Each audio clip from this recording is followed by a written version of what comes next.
आदाब नमस्कार, आप देख रहे हैं द न्यूज कास्ट और मैं हूं आपके साथ अमीना माजिद। दिल्ली के मुख्यमंत्री अरविंद केजरीवाल और राहुल गांधी बीजेपी पर खूब बरसे हैं। दिल्ली के मुख्यमंत्री अरविंद केजरीवाल ने सोमवार को बीजेपी की बुलडोजर नीति पर तीखा हमला किया। सीएम ने ट्विटर पर कहा कि जिस तरह बीजेपी दिल्ली में लोगों की दुकानों और घरों पर बुलडोजर चला रही है वो सही नहीं है।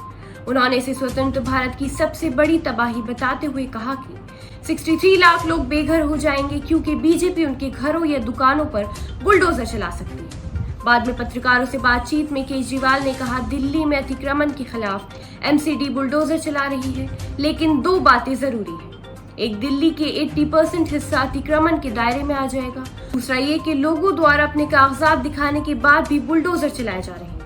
ये सही नहीं है। वो झोपड़ी कॉलोनियों और दिल्ली की झुग्गियों को तोड़ने की योजना बना रहे हैं।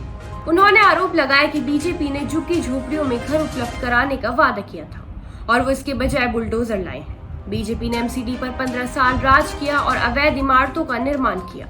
अब एमसीडी 18 मई को अपना कार्यकाल पूरा करेगी, लेकिन क्या बुलडोजर चलाना नैतिक होगा? बीजेपी शासित एमसीडी का बुलडोजर सबसे पहले जहांगीरपुरी में पहुंचा था। वहां रामनवमी पर शोभा यात्रा के दौरान सांप्रदायिक तनाव हुआ। बीजेपी के प्रदेश अध्यक्ष आदेश गुप्ता ने मांग की एमसीडी जहांगीरपुरी में बुलडोजर भेजे। अगले दिन बुलडोजर वहां पहुंच गए, जिससे सुप्रीम कोर्ट ने हस्तक्षेप कर रोका। इसके बाद साउथ एमसीडी ने शाहीन बाग और रोखला इलाके में बुलडोजर भेजे, जिसे वहां की जनता के भारी विरोध के बाद लौटना पड़ा। देश के अन्य बीजेपी शासित राज्यों में भी बुलडोजर का इस्तेमाल समुदाय विशेष को टारगेट करने के लिए किया गया है। वहीं दूसरी तरफ कांग्रेस नेता राहुल गांधी ने सोमवार को राजस्थान में एक रैली में कहा कि बीजेपी इस देश में दो भारत बनाना चाहती है। एक भारत वो जो सिर्फ धनुकुबरों के लिए बनाना चाहती है, दूसरे भारत में आदिवासियों, गरीबों, दलितों, अल्पसंख्यकों को कुचलना चाहती है। देश इस समय दो विचारधाराओं के बीच लड़ाई का सामना कर रहा है। कांग्रेस लोगों को जोड़ने और समाज के सभी वर्गों की मदद करने की कोशिश कर रही है। हम बीजेपी से लड़ेंगे, उसकी दो भारत नीति को चुनौती देंगे। राहुल ने कहा कि एक तरफ कांग्रेस की विचारधारा है जो कहती है कि हमें सभी को एक साथ लाकर आगे बढ़ना है, सभी को सम्मान करना है, सभी के इतिहास और संस्कृति की रक्षा करनी है। दूसरी तरफ बीजेपी है जो आदिवासियों को बांटती है और इतिहास और संस्कृति को मिटाती है। ये एक लड़ाई है जो आज भारत में चल रही है।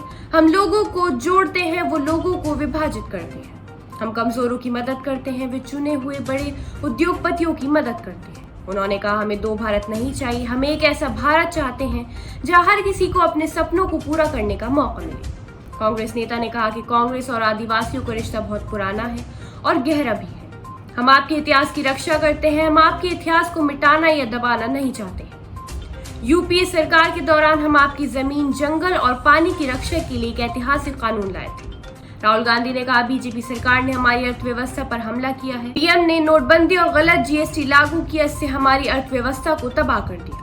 पहले यूपीए ने अर्थव्यवस्था को मजबूत करने का काम किया, बीजेपी और पीएम मोदी ने इसे नुकसान पहुंचाया। आज स्थिति ऐसी है कि देश में युवाओं को नौकरी नहीं मिल रही। ऐसी और भी खबरें देखने के लिए हमारे चैनल से जुड़े और हमें सब्सक्राइब करें। धन्यवाद।